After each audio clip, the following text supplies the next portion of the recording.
Good morning class. आज calculus का एक नया टॉपिक हम लोग स्टार्ट कर रहे हैं, integral calculus. Integral calculus integral calculus में एक पार्ट कैलकुलस दो पार्ट में डिवाइड होता है, डिफरेंशियल कैलकुलस और इंटीग्रल कैलकुलस। तो जनरली बेसिक रूप से जब भी इंडिफिनिट इंटीग्रल का बात होता है तो सब बच्चे लोग जितना भी हैं पढ़ने वाले बच्चे लोग, उनको दिमाग में बहुत सारा कंफ्यूजन क्वेश्चन एराइज शुरू हो जाता है कि ये इंडिफिनिट इंटीग्रेशन कहाँ से क्या आ गया। अभी तक तो सर हम लोग को डेरिवेटिव पढ़ा रहे थे, अब एक नया टॉपिक आ रहा है तो मन में क्वेश्चन बहुत सारा एराइज शुरू हो जाता है कि ये क्या होगा, कैसा टॉपिक है, बहुत हार्ड है सर। जैसे जनरली बोलता है सब कोई कि बहुत हार्ड होगा, इसलिए ये बहुत कंफ्यूजन, बहुत सारा क्वेश्चन मन में आने लगता है। एक छोटा सा हम एक बात बताते हैं, उसको जरा सा ध्यान से सुनना। मान लो दो दोस्त हैं और दोनों दोस्त दिल्ली में एक मल्टीनेशनल कंपनी में काम कर रहा है, बढ़िया काम में है, जॉब में है, वो इंजीनियर है। अब सडन क्या हुआ कि एक दोस्त का तबीयत खराब हुआ, लॉकडाउन का पीरियड चल ही रहा था, तो आ गया अपना गांव। अब गांव आया तो स्टे कर गया, तबीयत ठीक होने में उसको समय लग रहा था। अब दूसरा दोस्त सब फोन से तो बात होता ही था, उसको मिलने का मौका हो गया कि चलते हैं, जरा सा मौका बनाया, समय निकाला कि अपने दोस्त से चलते हैं मिलने के लिए। वो दोस्त खोजते खोजते जिस लोकेशन, जो एड्रेस दिया था उस एड्रेस पर पहुंच जाता है, लेकिन दोस्त का नाम वो अपना जो है उस नाम से पूरा मोहल्ला पड़ोस में सबसे पूछता है कि संजीव को जानते हैं, संजीव को जानते हैं। तो कोई भी ऐसा आदमी नहीं है कि उसको बता पा रहा है कि कौन है संजीव। संजीव उसका दोस्त है, जो दूसरा दोस्त है वो। अब बहुत कंफ्यूजन में, बहुत दिमाग उसको खराब हो रहा है कि कहाँ है भाई संजीव, ये मोहल्ला भी दिया है, एड्रेस भी दिया, लेकिन हम नहीं पहुंच पा रहे हैं उसके पास। सडन क्या होता है कि एक पर्सन को बोलता है कि देखते रहता है कि कौन बात होते रहता है, किसको खोज रहे हैं। तो बताया कि संजीव एक दोस्त है। तो बोला कि कोई फोटो तो है उसका, दिखाइए। तो जैसे ही मोबाइल से अपना फोटो दिखाता है तो तुरंत पकड़ता है, अरे ये संजीव, ये तो भंटू है। उसको पकड़ता है और लेके चला जाता है। तो सेम चीज यहां पर अब टॉपिक पर आ जाओ आप सब कि जो इंडिफिनिट इंटीग्रल का जो बात चल रहा है, दिमाग में क्वेश्चन हो जाता है कि क्या इंडिफिनिट है, क्या है। तो कुछ नहीं, जो आप डेरिवेटिव पढ़ रहे हैं उसी का दूसरा नाम है एंटी डेरिवेटिव। कभी कभी ऐसा होता है कि एक नाम से समझ नहीं पाता आदमी। तो आप जो पढ़ रहे हैं टॉपिक जो है इंडिफिनिट इंटीग्रल, ये एंटी डेरिवेटिव है, यानी जो डेरिवेटिव आपने पढ़ा उसी का एंटी कर रहे हैं, माने उल्टा कर रहे हैं। अब जरा सा देख लो, मान लो, देखो जरा सा, पहला नंबर थोड़ा सा डिफरेंशिएशन का आइडिया होना चाहिए, क्योंकि बिना डिफरेंशिएशन का इंटीग्रेशन कोई कर नहीं सकता है। जैसे तुम देखो कि अगर हम डिफरेंशिएशन लिखते थे कि साइन एक्स, तो यहां आप लिखते हैं कॉस एक्स। साइन एक्स का क्या हो गया, कॉस एक्स, ये तो हम जान रहे हैं। अब इंडिफिनिट का हम नाम क्या दे रहे हैं, एंटी डेरिवेटिव, ये भी नाम है इसका।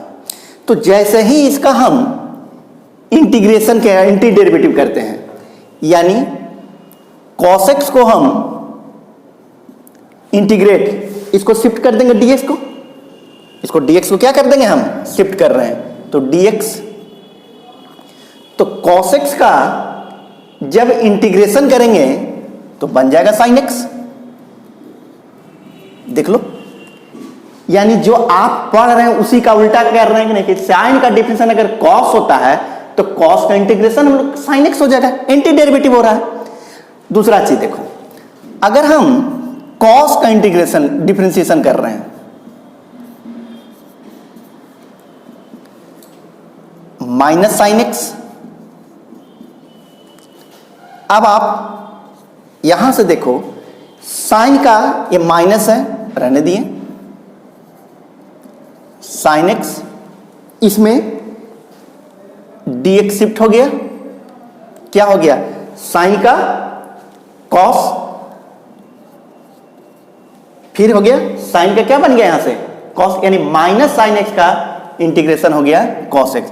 और सब में प्लस सी लिख देते हैं, क्या कर देते हैं, प्लस सी करते हैं। जनरली सारा टीचर या जो भी लोग बोल देते हैं कि इंडिपेंडेंट इंटीग्रेशन में तो प्लस सी लिख दो। तो सी क्यों लिखते हैं अभी हम क्लियर करेंगे, 2 मिनट खाली रुक जाओ, पहले बात को सुन लो। जैसे मैंने बोला कि जो दोस्त अपना संजीव को जो खोज रहा है वो नहीं मिला, लेकिन जैसे ही उसको बंटू बोला तो सब समझ में आने लगा, सारा बात समझ में आ गया कि वो चलो उसको घर पहुंचा दिए।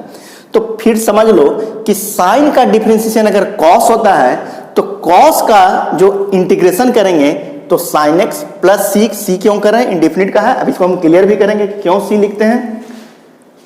कॉस का डिफरेंशिएशन माइनस साइन एक्स होता है तो माइनस साइन एक्स का जो इंटीग्रेशन हो जाएगा कॉस एक्स प्लस सी। इसको पहले बढ़िया से नोट करो आप।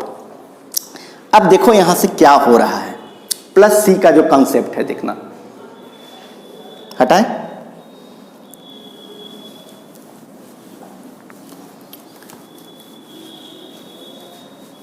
देखो मान लेते हैं कि अगर हम डिफरेंशिएशन करते हैं एफ एक्स का हम डिफरेंशिएशन कर रहे हैं तो एफ एक्स का डिफरेंशिएशन क्या हो गया है, एफ डैश एक्स। इसको हम इंटीग्रेट कर रहे हैं एफ डैश एक्स का, तो ये फिर किस में चला गया, एफ एक्स में। क्यों, यहां से समझने की कोशिश करना। जैसे मान लो हम साइन एक्स का ये जो एफ एक्स सारा जो लिखा हुआ बुक में देखते हो, एफ एक्स मैंने एनी कुछ भी, चाहे वो साइन हो, कॉस, जितना भी ट्रिगोनोमेट्री फंक्शन है वो फंक्शन ऑफ एक्स है, लॉग एक्स है, जितना भी वेरिएबल में एफ एक्स लिखा हुआ है कुछ भी यहां पर लिख दो है तो सब क्या है, एफ एक्स है। तो यहाँ एफ एक्स की जगह पर मैंने लिया साइन एक्स, यहाँ लॉग एक्स हो सकता है, यहाँ पे एक्सपोनेंशियल हो सकता है, यहाँ रूट हो सकता है, जो भी बात हो रहा है वो सब क्या हो रहा है, एफ एक्स ही है। बात क्लियर हो जाना चाहिए। अब इसका जो डिफरेंशिएशन हम लोग किए तो ये एफ एक्स को हम लोग इन जनरल बात कर रहे हैं तो इसका डिफरेंशिएशन हो रहा है एफ डैश एक्स, तो इसका डिफरेंशिएशन मैंने क्या लिया, कॉस एक्स। ये मैंने सिखाया, ये आपने किया है भी। अब आप देखो यहां से समझना, इसको जब इंटीग्रेट कर रहे हैं हम कॉस एक्स को तो क्या हो जाएगा, साइन एक्स हो जाएगा। ये बात समझ में आया। अनदर एग्जांपल मैं ले रहा हूं, differentiation of f x plus c ले रहा हूं मैं।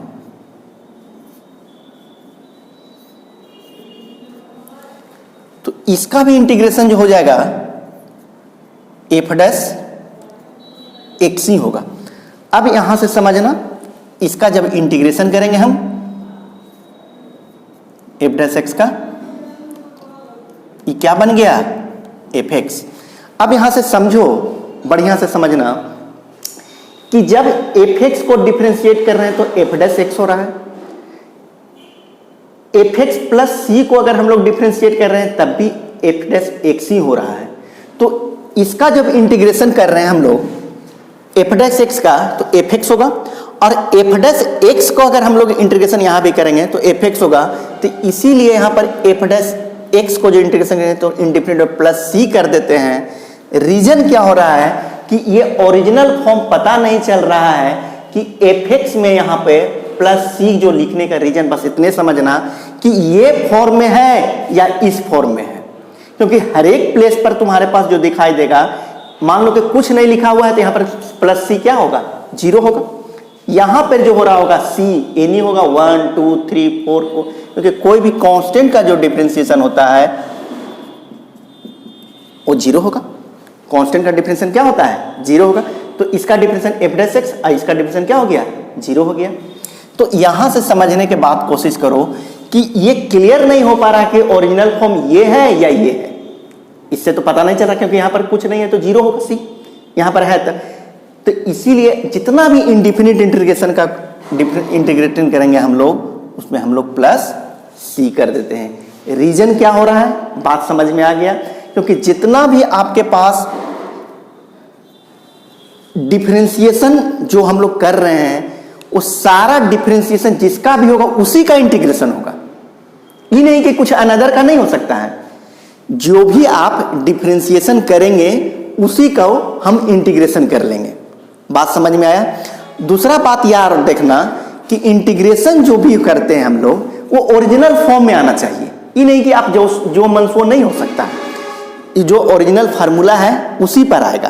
जैसे मैं एक और एग्जांपल लेता हूं, पहले बात को ठीक से ये क्लियर कर लो पहले कि एफ एक्स का डिफरेंशियल एफ डैश एक्स हुआ, एफ एक्स प्लस सी का डिफरेंशियल भी क्या हुआ, एफ डैश एक्स ही होगा। तो ये अगर इसका इंटीग्रेशन कर रहे हैं एफ डैश एक्स का तो एफ एक्स ही हो रहा है, और यहां भी एफ डैश प्लस सी, तो इसका भी इंटीग्रेशन किया तो भी क्या हो रहा है, एफ एक्स ही होगा। तो ये क्लियर नहीं हो पा रहा है यहां से कि ये कुछ नहीं, यहां पर मतलब क्या होगा, जीरो होगा। तो ओरिजिनल ये फॉर्म है या ये फॉर्म है, हो सकता है यही होगा या ये भी होगा, इसलिए सब में क्या कर देते हैं, प्लस सी कर देते हैं, क्योंकि जितना भी इंटीग्रेशन होगा उसको हम डिफरेंशिएट करेंगे तो ओरिजिनल ही फॉर्म होगा। जैसे एक अनदर एग्जांपल हम ले रहे हैं,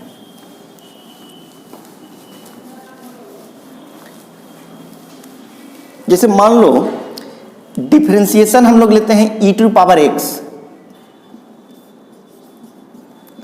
तो e टू पावर x का डिफरेंशिएशन क्या होता है, e टू पावर x ही होगा। इसका इंटीग्रेशन डिफरेंशिएशन क्या होता है, e टू पावर x ही हुआ।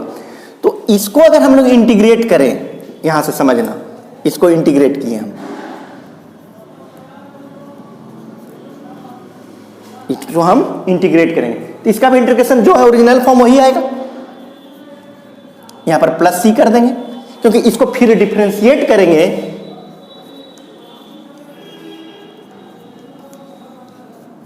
तब भी वही क्या हो जाएगा, e टू पावर x ही होगा। ये बात समझ में आने लगा? मान लो कि जो आप लेते हैं, फिर से एक बार देख लो, मान लो कि हम लोग cos x का लेते हैं, ये क्या बन जा रहा है, minus sine x, minus sine x. अगर इसका हम इंटीग्रेशन करते हैं minus sine x D x, तो साइन एक्स का इंटीग्रेशन फिर यहां से क्या चल जाएगा, कॉस, इसका क्या हो जाएगा, कॉस। इसको फिर डिफरेंशिएट करो आप, कॉस को अगर हम लोग डिफरेंशिएट तो ओरिजिनल फॉर्म फिर वही चीज आ गया कि नहीं आ गया।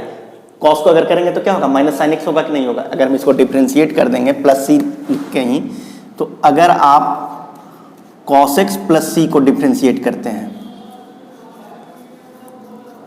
तो क्या बन गया, माइनस साइन एक्स, और सी का तो हो गया zero.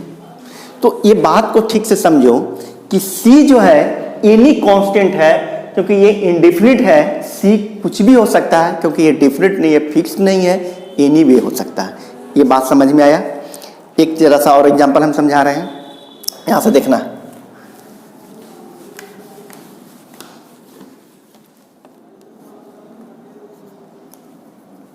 X to power n dx, तो इसका इंटीग्रेशन हो गया n plus one by n plus one plus c. बात समझना कि यहां अगर डिफरेंशिएशन x के पावर 6 है तो 6 x के पावर 5, यानी कहने का बात समझना कि ये जैसे माथा पे मुरेठा है, बिहार में सब मुरेठा बनता है, तो x के पावर 6 को मुरेठा है यहां पर डिफरेंशिएशन में, तो 6 जो है ये खुल गया तो गिर गया नीचे। जैसे ही नीचे गिरा तो अब माथा पर कितना बचा, 5 बार ऐसे ऐसे करके किया होगा वो, ठीक है, 6 बार किया होगा तो खुला, तो जैसे ही नीचे गिरा तो अब इसके माथा पर कितना बचेगा, 5 को बनेगा। बात समझ में आया? तो यहां जैसे ही आप इसका इंटीग्रेशन x के पावर x टू पावर 5 का अगर हम लोग इंटीग्रेशन करेंगे तो ये इंटीग्रेशन माने क्या हो जा रहा है, जुड़ जा रहा है। तो n प्लस 1 यानी 6 बाई क्या हो जाएगा, 6। अब प्लस c करेंगे, क्योंकि जैसे ही इसको डिफरेंशिएट करेंगे तो आपके पास क्या आ जाएगा, x के पावर 5 हो जाएगा। ये बात हमको लग रहा है समझ में आ रहा है? तो बात समझना कि जो इंटीग्रेशन का बात जो हो रहा है ये कुछ नया नहीं है, ये सेम चीज है जो आप डिफरेंशिएशन कर रहे हैं उसी का आप एंटी डेरिवेटिव कर रहे हैं, एंटी डेरिवेटिव कर रहे हैं। बस समझ लो बात को, जो आप कर रहे हैं उसी का उल्टा कर रहे हैं, एंटी कर रहे हैं। अब जैसा बात समझना,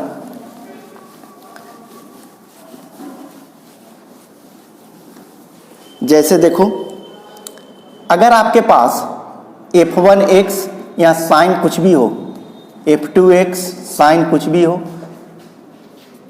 f3x ऐसा कुछ भी साइन होगा, इस सब का इंटीग्रेशन करना। अब यहाँ पर कुछ जो भी लिखा हुआ है तो आपको क्या करना, पहले इंटीग्रेशन इसको कर लेना, यहाँ dx कर देना, जो साइन रहेगा यहाँ दे देना, इसका इंटीग्रेशन करना, जो साइन रहेगा यहाँ देना, फिर ऐसा ही चलते चलेगा, ये ऑन द प्रोसेस चलते चलेगा। अब जैसे एग्जांपल हम ले रहे हैं, x⁵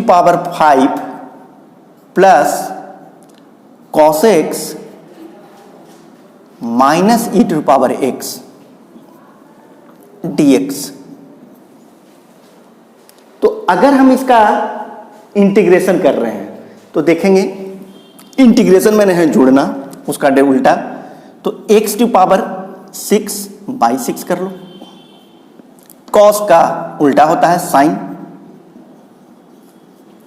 और e⁵x का e⁵x, और इंडिफिनिट है तो प्लस c कर लेंगे। ये बात समझ में आया, इंटीग्रेशन हो गया। अगर इसको हम वेरीफाई करना चाहते हैं कि जो मैंने किया हूं ये c क्यों लिख रहा है, अगर हम इसी को फिर से हम डिफ्रेंशिएट कर दें, देखना इसको अगर हम डिफ्रेंशिएट कर दें तो जो क्वेश्चन है ओरिजिनल फॉर्म में आ जा रहा है कि नहीं आ जा रहा है। देखो 1/6 differentiation x⁵ dx plus differentiation sine x minus differentiation of e⁵x dx plus d, यहां पर कोई कांस्टेंट है तो इसका 1/6, इसका जो डिफ्रेंशिएशन हो गया, मुरेठा खुल गया तो नीचे गिर गया, बचे को बचा 5 को बच गया, ये 6 कैंसिल, प्लस साइन का cos x और e⁵x का e⁵x, और c का क्या हो गया है 0। यानी यहां क्लियर हो रहा है बात को कि c जो लिख रहे हैं एनी कांस्टेंट है, क्योंकि इसका डेरिवेटिव भी कर दे रहे हैं फिर लास्ट में, तो ओरिजिनल फॉर्म आने में कोई चेंजिंग नहीं है, क्योंकि यहाँ पर कुछ भी c, यहाँ पर 0 भी हो सकता है, 1 भी हो सकता है, 2 भी हो सकता है, 7 भी हो सकता है, एनी होगा, तो उसको जब डेरिवेटिव कर रहे हैं तो हम लोग सेम ही हो रहा है। तो पहले बात को समझो जो हम समझा रहे हैं, कि जो अभी बस इतना ही दिमाग में तुमको हमसे सिखा रहे हैं कि जो इंडिफिनिट इंटीग्रल का जो कॉन्सेप्ट है ये कोई नया चीज नहीं है, जो आप डिफरेंशिएशन जान रहे हैं उसी को आप एंटी डेरिवेटिव कर रहे हैं, उसी को आप उल्टा कर रहे हैं। यहाँ से नेक्स्ट क्लास में हम तुम लोग को अब समझाएंगे कि वर्किंग रूल सब्स्टिट्यूशन मेथड सिखाएंगे यहाँ से हम, कि इंडिफिनिट का फर्स्ट जो रूल आता है सब्स्टिट्यूशन, वो कैसे हम सब्स्टिट्यूशन लेंगे वो क्लियर कराएंगे। और सेम थिंग, और एक चीज और बात रहना कि इंटीग्रेशन तभी समझ में आएगा या समझ में आने लगेगा कि जब उसको ओरिजिनल फॉर्म में लाना है, और जो उसका ओरिजिनल फॉर्म है उसी में आना चाहिए, कोई इधर उधर नहीं होना चाहिए। और जो मैं एग्जांपल समझाया संजीव का, उसका बस यही काम है कि जो आप डिफरेंशिएशन किए हैं उसी को आप उल्टा कर रहे हैं, एंटी कर रहे हैं। हम समझते हैं, उम्मीद कर रहे हैं कि आपको क्लास में समझ में आ गया होगा।